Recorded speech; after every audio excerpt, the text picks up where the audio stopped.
नमस्कार, स्ट्रीट बस न्यूज में आपका स्वागत है। मैं हूं आपके साथ प्रतिमा शाह। आइए बढ़ते हैं आज की खबरों की ओर। अवैध खनन मामले में ईडी आज मुख्यमंत्री हेमंत सोरेन से पूछताछ करने वाली है। ईडी की पूछताछ से पहले अपने आवास में प्रेस वार्ता के माध्यम से हेमंत सोरेन ने ईडी, केंद्र सरकार और राज्यपाल को घेरा। सोरेन ने अपने ऊपर लगे आरोपों को गलत बताया। उन्होंने कहा कि ऐसे समन भेजे जा रहे हैं जैसे मैं देश छोड़ने वाला हूं। सोरेन ने केंद्र पर सरकार को गिराने की साजिश रचने का आरोप लगाया है। राज्यपाल को घेरते हुए उन्होंने कहा कि वो साजिश रचने वालों का साथ दे रहा है। मुख्यमंत्री ने पूरे मामले में राज्यपाल रमेश बैस की चुप्पी पर भी सवाल उठाया। उन्होंने कहा कि चुनाव आयोग की ओर से भेजी गई चिट्ठी पर राज्यपाल अब तक मौन है। कई बार बोलने पर भी इसके बारे में कोई जानकारी नहीं दी गई। मुझे मीडिया के हवाले से पता चलता है कि उन्होंने इस पर दोबारा राय मांगी है। सीएम ने राज्यपाल पर सरकार के खिलाफ साजिश करने वालों को संरक्षण देने का आरोप लगाया है। वहीं सोरेन ने कहा कि अवैध खनन के मामले में मुझे बुलाया गया है। 1000 करोड़ के घोटाले की बात जो आ रही है वो कहीं से भी संभव नहीं लगता। 1000 करोड़ के घोटाले का जिक्र आया है। इसका आधार कैसे बना यह समझ से परे है। इतने बड़े घोटाले के लिए कितना खनन होगा ये सोचने की जरूरत है। यह आरोप कहीं से भी संभव नहीं। एजेंसी को पूरी विस्तृत जानकारी होनी चाहिए। सीएम ने कहा कि समन की ऐसी कार्रवाई चल रही है जैसे मैं देश छोड़कर जाने वाला हूं।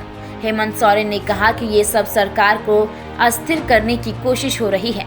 चुनाव आयोग की ओर से भेजा गया लिफाफा आज तक राज्यपाल ने नहीं खोला। राज्यपाल सरकार गिराने की कोशिश में लगे लोगों को संरक्षण दे रहा है।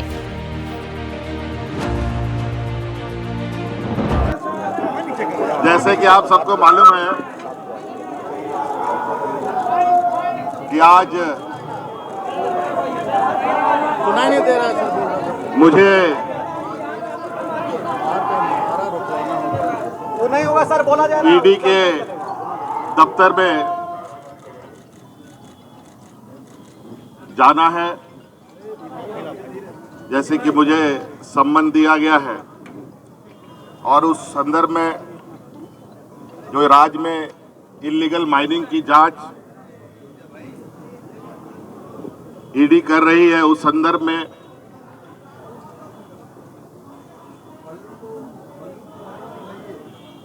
मुझे बुलाया गया है। और इस संदर्भ में भी मैंने एक पत्र ईडी को भेजा है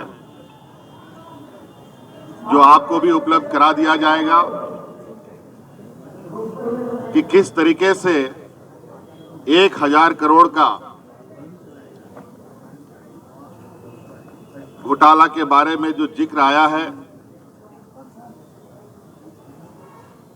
साहिबगंज जिले से, बड़ा दुर्भाग्यपूर्ण है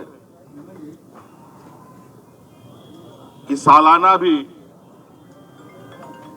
अगर हम देखें पूरे राज्य में स्टोन चिप्स से 1000 रुपए की आमदनी भी नहीं होती।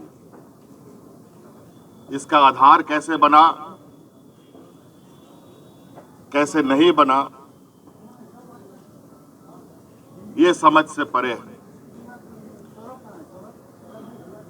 और 1000 करोड़ रुपए का घोटाला करने के लिए कितने करोड़ों का खनन होगा, उनका ट्रांसपोर्टेशन कैसे होगा, और जो विगत 2 साल को अगर हम देखें जब से एजेंसी जांच कर रही है, जो आरोप लगे हैं वो कहीं से संभव प्रतीत नहीं होता। मुझे लगता है कहीं ना कहीं एजेंसियों को पूरी विस्तृत जांच पड़ताल करने के उपरांत ही किसी ठोस निर्णय पे या एक ठोस आरोप लगाना चाहिए। आज मैं राज्य का मुख्यमंत्री हूं, सम्मन चालू हो जाता है और उसके बाद धड़ाधड़ सत्ता पक्ष के विधायकों पर छापामारी होती है। कभी इनकम टैक्स का, कभी ईडी का, बड़ा दुर्भाग्य है। और जो मुझे अभी जो खबर आ रही है, और भी विधायकों के ऊपर, सत्ताधारी विधायकों के ऊपर ये छापा मारने की तैयारी कर रहे हैं। ये कहीं ना कहीं राज्यपाल भी राजनीतिक से, जो संवैधानिक पद है, जिसको हम कहते हैं कि ये पार्टी से संबंध नहीं रखता है, निष्पक्ष का विचार आता है। लेकिन मुझे नहीं लगता है ऐसे कार्यकलाप से कि वो ऐसे षड्यंत्रकारी राजनीतिक को और दलों को संरक्षण दे रहे हैं। तो इसलिए मैं अपनी बातें, जो मोटा मोटी जो आरोप एजेंसियों के तरफ से है, उसकी प्रति आपको उपलब्ध कराया जा रहा है कि किस तरीके से जो आरोप है वो आरोप निराधार होता है।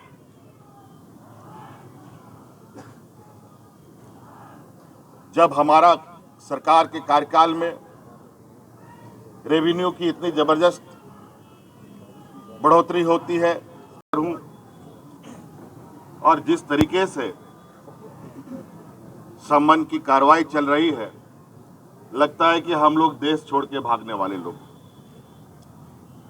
और मेरे राजनीतिक इतिहास में मुझे नहीं लगता है व्यापारियों को छोड़कर कोई राजनीतिक दल देश छोड़ के भागा हो या राजनीतिक दल के नेता देश छोड़ के भागे हो।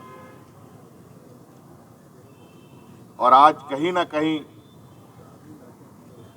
ऐसे कार्रवाई से राज्य में एक संशय की स्थिति उत्पन्न होती है। कार्यपालिका को निरंकुश करने का एक माध्यम बन सकता है। सरकार को अस्थिर करने का भी एक षड्यंत्र कहा जा सकता है। कहा जाए कि जो हमारे विपक्ष हैं, जो सरकार बनने के बाद से ही सरकार गिराने के षड्यंत्र लगे हुए थे, और ये षड्यंत्र की पनडुब्बी जो पानी में डूब डूब करके काम कर रहा था, ऊपर आने की ताकत नहीं रख रहा था, आज उस पनडुब्बी को धीरे धीरे बाहर लाने का प्रयास किया जा रहा है।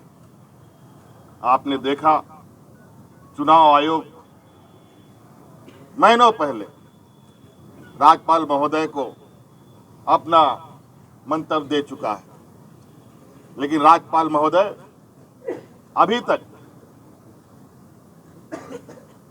उस लिफाफा को उन्होंने नहीं खोला। मुझे लगता है कि वो भी किसी समय का इंतजार कर रहे थे। और आपने सुना है, पूरे देश के खबरों में चला, महामहिम ने दूसरा मंतव्य चुनाव आयोग से मांगा है, जो बिल्कुल ही असंवैधानिक था।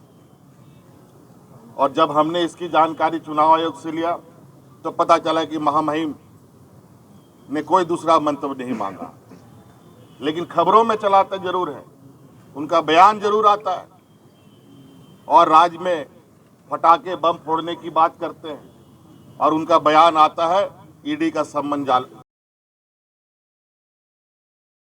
देश दुनिया की खबरों से अपडेट रहने के लिए देखते रहिए स्ट्रीट बस। यदि आपने हमारे चैनल को सब्सक्राइब नहीं किया है तो आज ही सब्सक्राइब करें। धन्यवाद।